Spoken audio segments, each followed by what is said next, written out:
Right, well, for those of you who are listening to the podcast, please obviously continue listening. You'll hear some of the hit miss maybe. For those who want to hear some added extras, because you'll probably hear 2 on the podcast, but you'll see 4 on the video, then do go to A Blog to Watch live on YouTube, and you'll be able to see the other 2 watches that we discuss. So let's let everybody into the room. Okay, we are joined by 1, 2, 3. We are waiting on an Irishman who's probably sitting still reviewing wine for anyone that follows Leslie. David has left us, however, for the rest of the show, but let's go round who we have currently got, see who they are, where they are, and what are they wearing. So first up, Alon, who are you, where are you, what are you wearing on the wrist?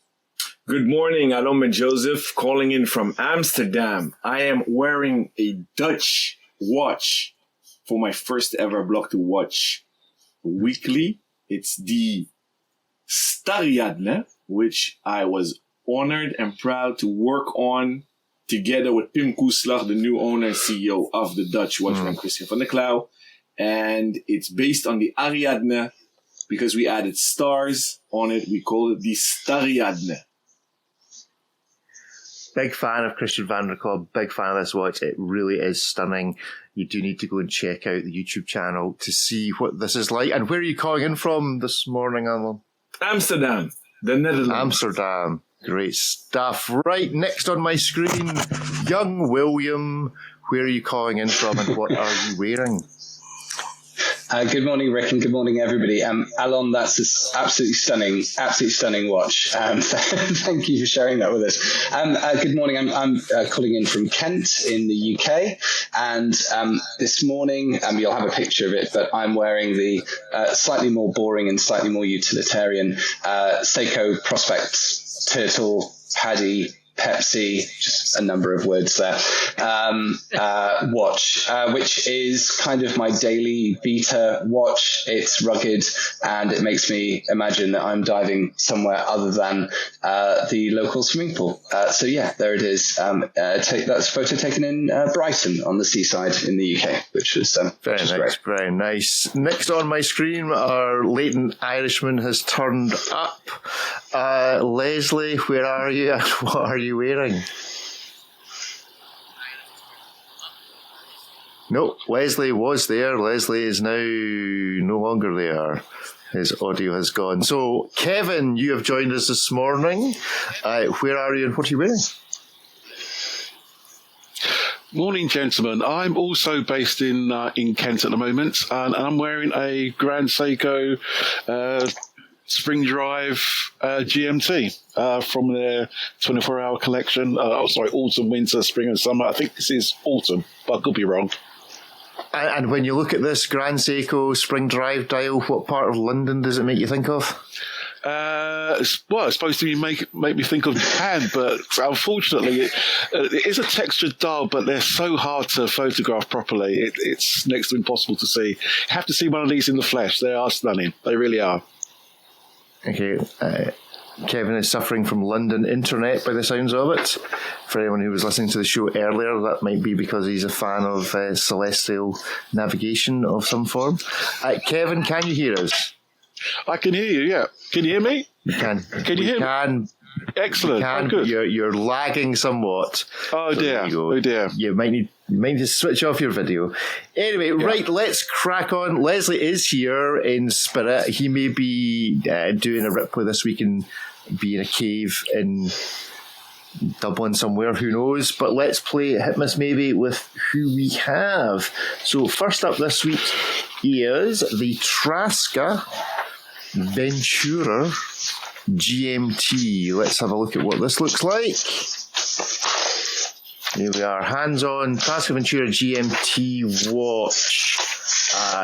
Gentlemen, you can see on the screen, it's a GMT, it's a watch, it's got a white dial, it's made by Trasca. What more is there to say? Other than, is this a hit, a miss, or a maybe? So on the count of 3, tell me what it is. Hit, miss, maybe. Go. maybe hit. Maybe for some reason my screen is showing the other way around, back to front. Ariel's punching the screen. No, that's my maybe. Yeah, so this is my hit. That's my yes, miss. That's your maybe. So tell us, Ariel, why it is a maybe. It's a perfectly good watch at a decent price, but for someone like me, I just don't know when I would wear it. And that's actually the issue now. There's like at a certain phase of collecting, I'm sure others on this call the same way. You just recognize you're like, I don't know when I'd wear it. I have plenty of white dialed. I have plenty of watches on bracelets. I have plenty of GMTs. So for someone brand new coming into this that hasn't had these features yet, I can see it being great. But for a mature collector, there's no holes in my collection that it fills. Ripley? Oh, it's a hit for me. I wrote the article. So there is more to say. It's Miyota 9075, so you got the independently adjustable local hour hand. They've hardened the whole case and bracelet, which is kind of nice to do. They've even decorated the clasp with perlage. You got a nice extension in there. And rather than opting for the obvious layout of a GMT with an external rotating bezel, they've put that on the inside, so you get a bit more of a dressy appearance, and without having this almost extraneous thing if you print it on the dial. So I think it's great. And then you also have to look at what it's offering at its price point relative to other watches that use the same movement. It's really on the lower side for watches that are using that Miyota 9075 GMT. So it's a hit all day long. I think it's a really compelling option for someone who's kind of looking for this type of watch. But like Ariel said, if this isn't the one that speaks with you, there are other very similar watches that will do the similar thing for a comparable price. Yeah, I was a maybe for the reasons Ariel's given, which is I just don't know. It's lovely, but it's no lovelier than any other GMT watch that I may or may not already own. Alon, would you be purchasing this? I gave it a hit for several reasons. First of all, thank you, Block to Watch. That's why I love a Block to Watch so much, and I read it from day one. I've never heard about Tresca, so I was very happy to discover this watch on your blog. Compliments, Ripley. Well written. I went to their website after reading this blog, and then I got a bit of OP vibes, right? Oyster Perpetuals. But on the website, they literally make copycats. Those I would have never bought. This one is an evolution of it. I like that. It's a GMT. It has an extra crown at the 10 o'clock position. When would I wear this? Is in Europe and in Amsterdam, you get ripped for your Rolexes, right? No pun intended, Ripley. So I would wear when I'm traveling or going out and about where I want a dressed down, toolish watch, bit elegant, maybe suited up or casual, but don't want to get ripped for my Rolex. So that's maybe how I would buy. But I have two hats on, right? As a retailer, this is a lot of bang for your buck. And this is a great entry watch if you want to experience an OP, if you're on the fence to buy one, or if you simply can't afford one yet. Yeah. Will, are you buying one of these to hide the Rolex you're wearing on the other wrist? Yeah, I viewed it as a hit, mainly for the reasons that Alon gave. I hadn't come across this brand either before, but I think the price point is absolutely perfect for this type of watch. So it is a bit like an Oyster Perpetual Junior, in a way, if you could say that. It reminds me a bit of the white dialed Milgauss, which is a good thing because that's a very beautiful watch.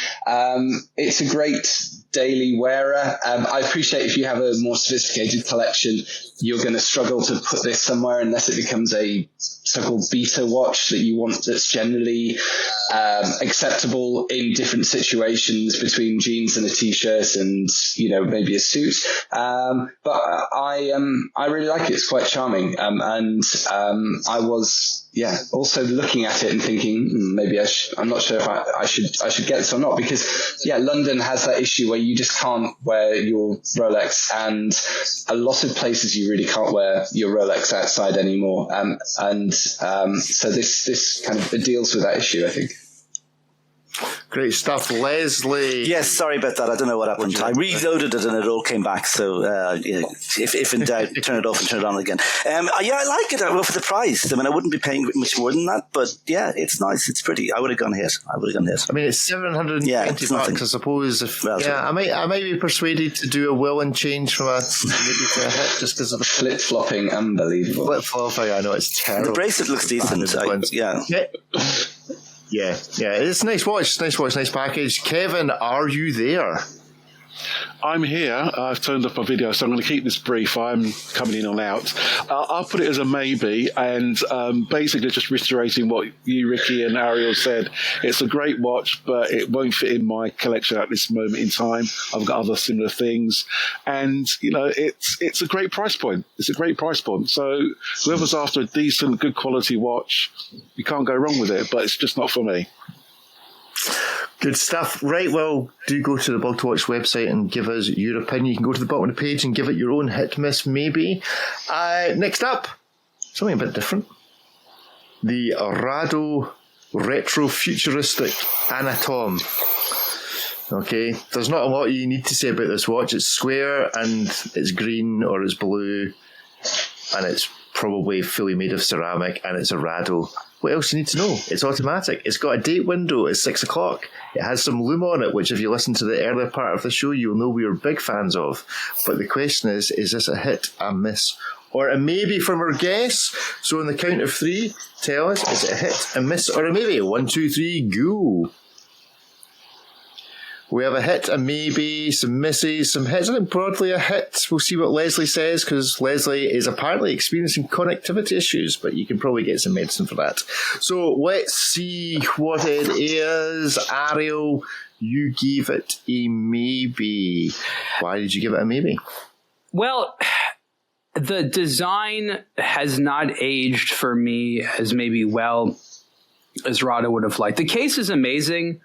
I think that they can do some different things with the dial. The reason I like it is there's a ceramic story, how Rado was really the innovator there, and others went further with it. But I like the ceramic story a lot, and I like what they were doing at the time.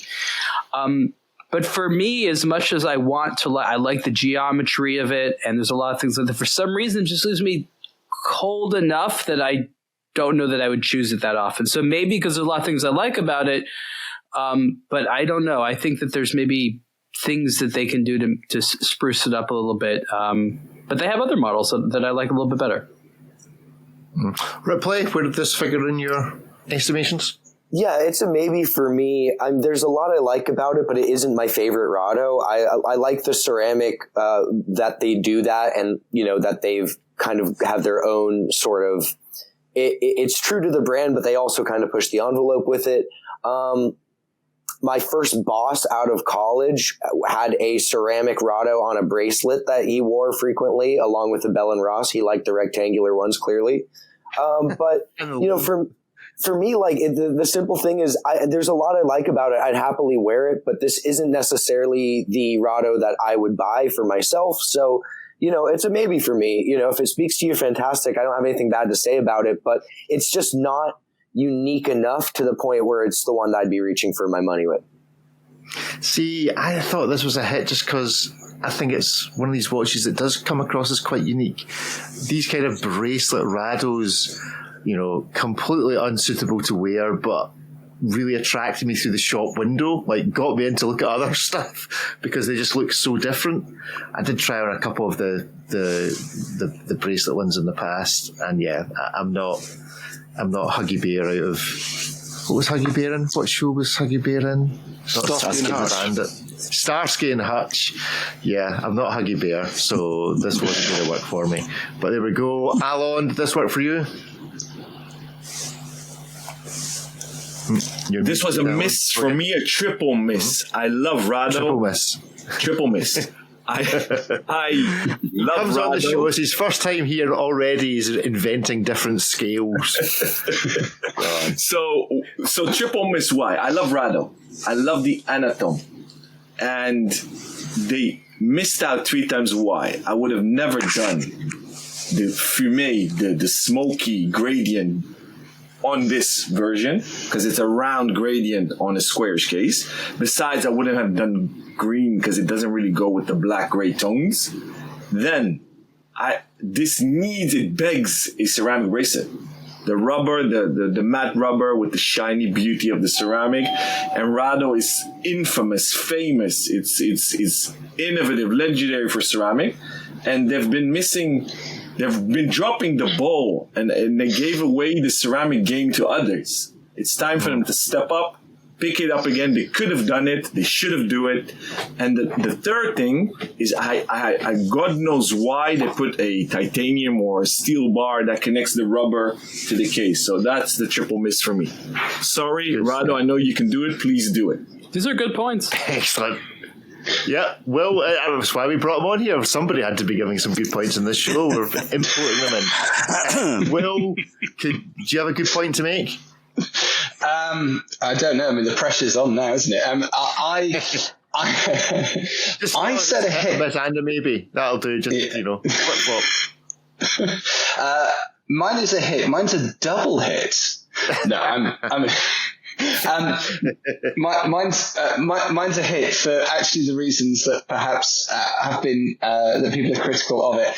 It's purely 80s for me. I mean, like everybody, I grew up in the 80s. I grew up in northeast of England, which is very dark, very grim. And one of the only things that was sunshine and sunlight for me was either Swatch watches or it was actually seeing the Rado adverts in magazines, because to me that spoke to a European glamour and style, and it was people skiing, it was people yachting, it was all of these very glamorous things, and the ceramic was obviously still was futuristic, and it still comes off as futuristic now, and I still really, really like the design of it.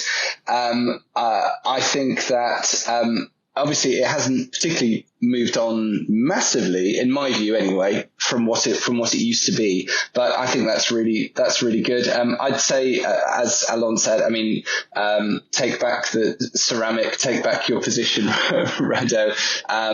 I think it's great. So for me, it was a hit. I liked the green. It was just a bit mysterious. It wasn't a lighter toxic green color. It was just a darker, quite classy green color. And it's something that if you wear it on your wrist, I think everybody will stop and stare and ask you about, which is surely what watch collecting is all about, making friends. I just want to make more friends. So perhaps I need to buy this watch.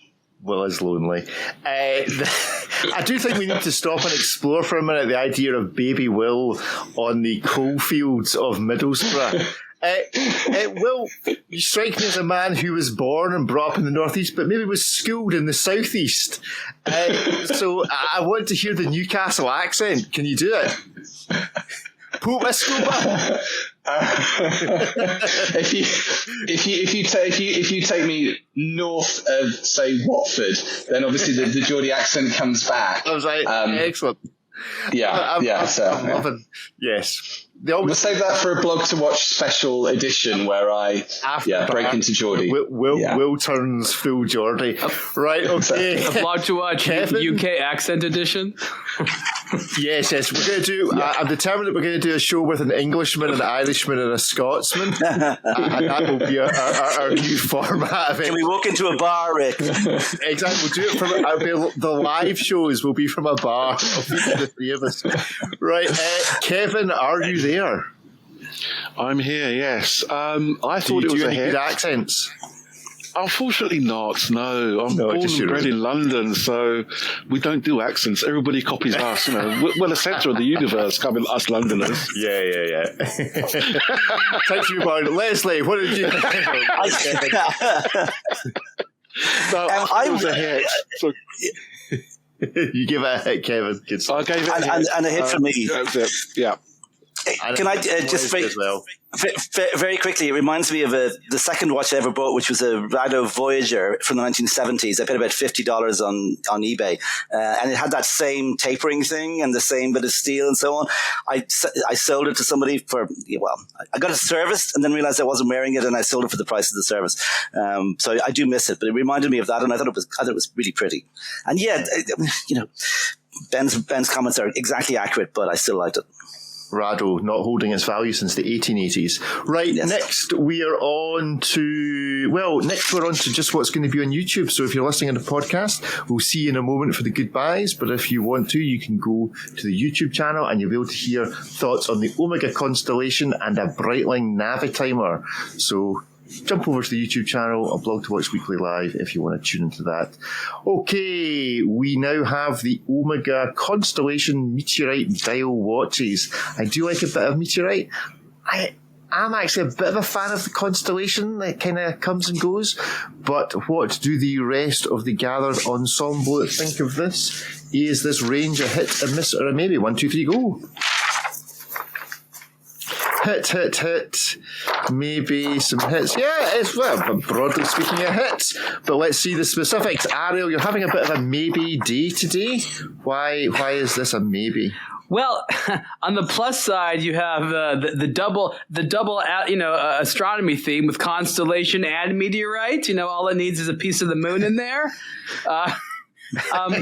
Look, I mean, I don't know that the West has had the right experience with the constellation. I understand the East and places like China, this watch has been a big hit. But for whatever reason, in like this millennia, the constellation has never really been anything in the West. And I don't see Omega caring, right? Like this still feels like a watch for some other part of the world, and that's okay. I've never really seen a reason to wear this over any other Omega. So while they're nice, there's so many other Omegas I think everyone on this program would probably rather get than one of these. We'd like to see these dials on maybe something else. I would like more reasons to be interested in Constellation, but again, I think that Omega is holding true to its last several decades of popularity, which is not to my cultural taste. Ripley, does that appeal to your culture? It does. So as someone who's half Asian myself, I'm just, uniquely drawn to the constellation and in an inexplicable manner. The system works. Well, like the constellation, it's like so like Asian dad swag to me, and like maybe this is just me slowly encroaching upon my final evolutionary form. So where you wear a constellation? Yeah, like I like full white sneakers and a constellation, and like I have my kids in like taking music lessons or something. So like maybe I'm just like fully constellation. But like I've always kind of liked it. It's never received any type of respect, at least in America. But I see it all the time, on people who are visiting California from China, Japan. It's a big success in Asia, but it's not here. I think these are some of the best looking models that they've come out with in a while within the collection. I think the 3 steel 41 mil are great. I think relative to the other ones, they're not as overpriced. It's still, 9-10 grand. That's not cheap, but like, if you're looking for an integrated bracelet watch and you are so tired of like the same handful of designs, be Constellation guy. You can get one with a meteorite dial for like a third of retail of like the cheapest Royal Oak or something. So it's not bad. Alon, is it just not bad or is it better than that? No, it's better. It's, as Ariel said, slab a bit of meteorite on it. It's like a no-brainer. So it's cool. I love when they make the move back to the Manhattan versions where they put the half bars in between, right? Where they join together the links. So I think that's a good thing. I had to read the article twice and then I discovered the one that I can take my money, Omega. It's the full yellow gold where they did the meteorite ton sur ton, so tono on tono. It's a full yellow gold watch. And then I saw yesterday on the gram a side-by-side picture of the Polo 79 next to the Constellation. This one here. Hey. And that's exactly the underdog problem Omega has, because yes, it's an Asian watch. Ever since the 50s, when the Constellation became a Manhattan-inspired watch, it's been an 80s watch. In Europe, they would only sell the 2 tones for ladies. Men hardly wore it. And they don't get the respect they deserve. And it has GG heritage. And in that super surge of integrated bracelets, never ever did the Constellation pop into that selection of top 5, top 10. So I think that's undeserved. If I have to give a critical tone or be critical, I have no idea why they put the star above the date window and put the text so high next to the central axle. That's something that really annoys me. But, and I wouldn't have made it 41. So that's where I think they dropped the ball. They don't need to be that big anymore. So that's my 2 cents. Okay. There you go. There's, for those on YouTube, side by side of the Omega and the Piaget. It's like one of those things, memes, spot the difference. They're the same watch. Well, this is Omega's integrated bracelet watch. I think it's basically the only one they make. And integrated bracelets are, the rage. Why is this watch not popular? I don't know. The Meteorite dial is very, very pretty. I put it as a maybe. The Meteorite dial is very pretty. It's a little bit overstyled for my liking. It's a little bit too busy. I think there are other watches that you would have before this one, perhaps. I think an Oyster Perpetual, whilst it's boring, I think I would rather have than the Omega.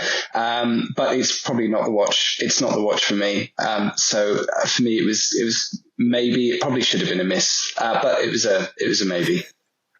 It was a maybe. You stuck to that, Kevin. That's typical flip-flopping again, Will. It's my trademark move.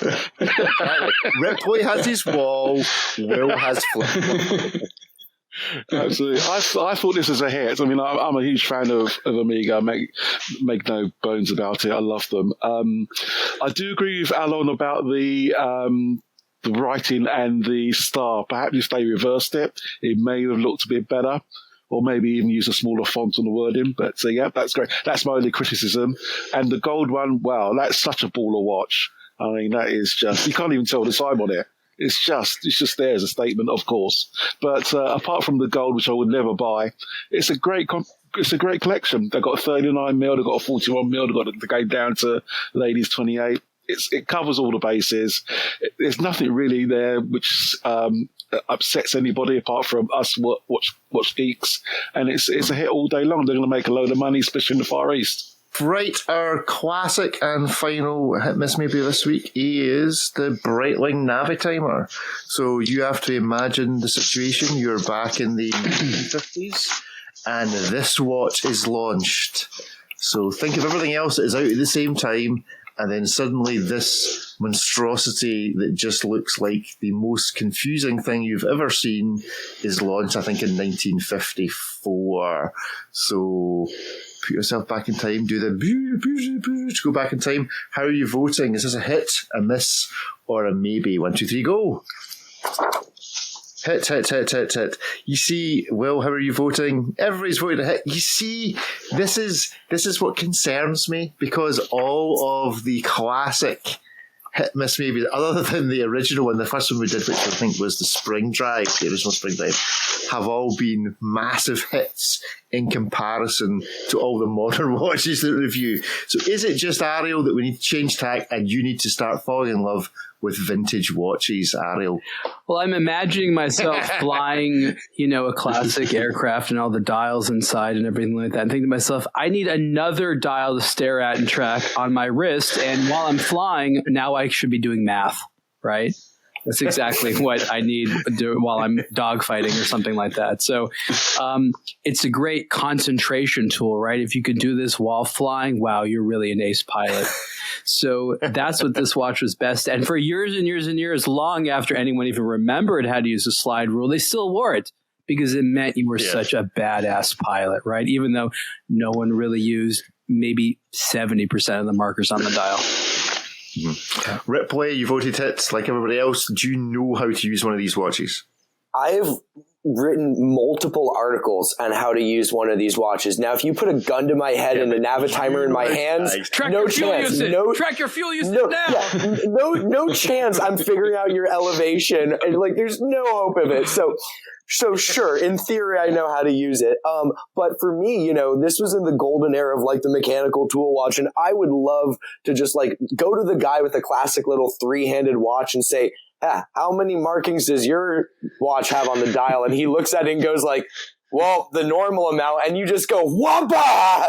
And it's just got the whole analog flight computer, the ode to joy. Everything's written on it. You've got a musical scale. And then he just goes, oh, well, that's impressive. And he goes, well, do you know how to use it? And you go, well, that's not the point now, is it? That is exactly what I want to be doing in the 50s. So why not? Plus, there was precedent for it. This was the application of the slide rule bezel that was originally introduced on the Chronomat when it first debuted in 42. So this was the Breitling taking the application of this technology they had, which was a chronograph for mathematicians that no one was using, which, to be fair, having a mathematician use a slide rule bezel makes way more sense than a pilot, but it was kind of taking that same core design and making it a really purpose-built application. So I love the Navitimer. It just doesn't work on my wrist, but I do like the watch a lot.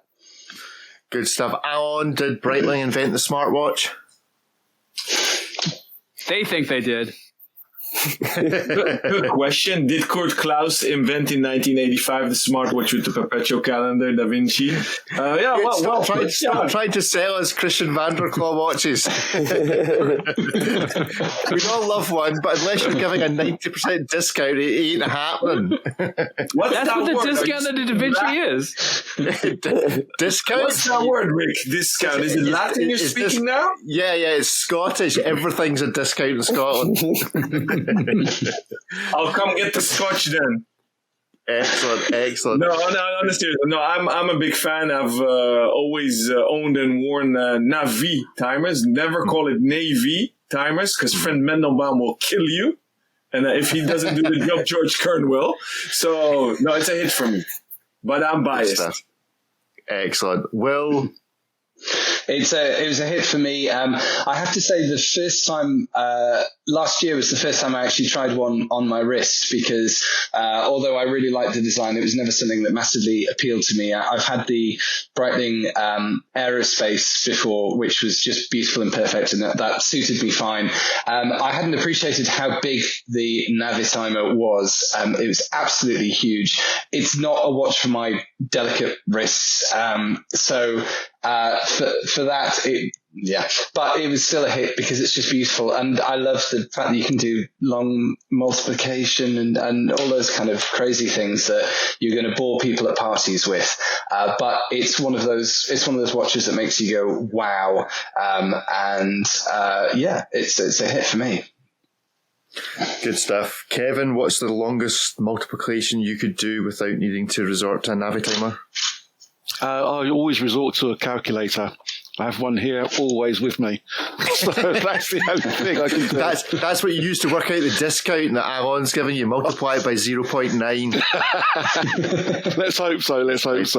But it's a hit for me. I'm a big fan of Breitling. I have several. I do have an 806, Navitimer 806 re-edition, and I actually did buy a Cosmonaut, believe it or not. Oh, very nice. Yeah, but it makes it look important. I mean, you have that on your dial. You walk around and think, oh yeah, he must be an intelligent person to be able to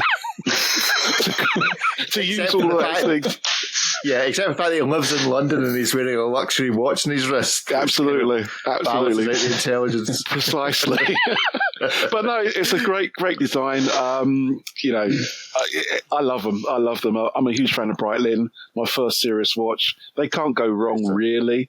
And now that George has taken over a couple of years ago, they're going from strength to strength. Good stuff. Right, and finally, Leslie. So from Leslie, what does Leslie think? So many problems. Come the apocalypse, we're going to need it. It's an apocalypse watch. Well, we started the show, I think, talking about apocalypses in the watch industry. Maybe Breitling will be the one that survives them all. Well, gentlemen, thank you very much for coming on the show today. Thank you, Alan, for being the Miss Maybe Virgin today. We will hopefully see many, if not all of you, again next week. So it's goodbye from me and it's goodbye from all of them. Wave goodbye and say goodbye. Goodbye. Bye, everyone. Bye. Bye, everybody. Bye. Bye-bye.